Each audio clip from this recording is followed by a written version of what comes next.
chaque fois, on revienne sur cette autoroute. Ça me fait penser à l'histoire des escargots. C'est un gars qui vient pour chercher des escargots, il y a deux seaux d'escargots.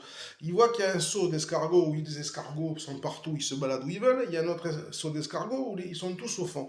Et le gars demande pourquoi ceux-là, ils se baladent partout. Il dit parce que ça, ce sont des escargots anglo-saxons et ils sont libres. Et ça, c'est quoi? C'est les escargots français. Chaque fois qu'il y en a un qui veut sortir du seau, les autres le rattrapent pour le faire retomber.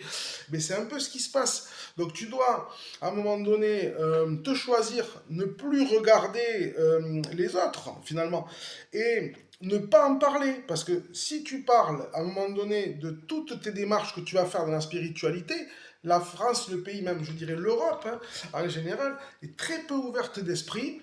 Et donc, on a droit à des jugements, des comparaisons.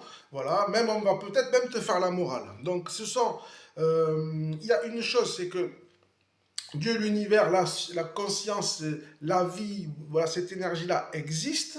Et voilà, ceux qui ne le savent pas sont des innocents. Je suis obligé de le dire à un moment donné. Donc moi, j'étais comme ça aussi au début, parce que je ne me suis pas réveillé un matin quand je suis né avec Dieu sur ma tête. Je veux dire, enfin si, mais de là à comprendre qu'il y avait une énergie qui était vraiment là,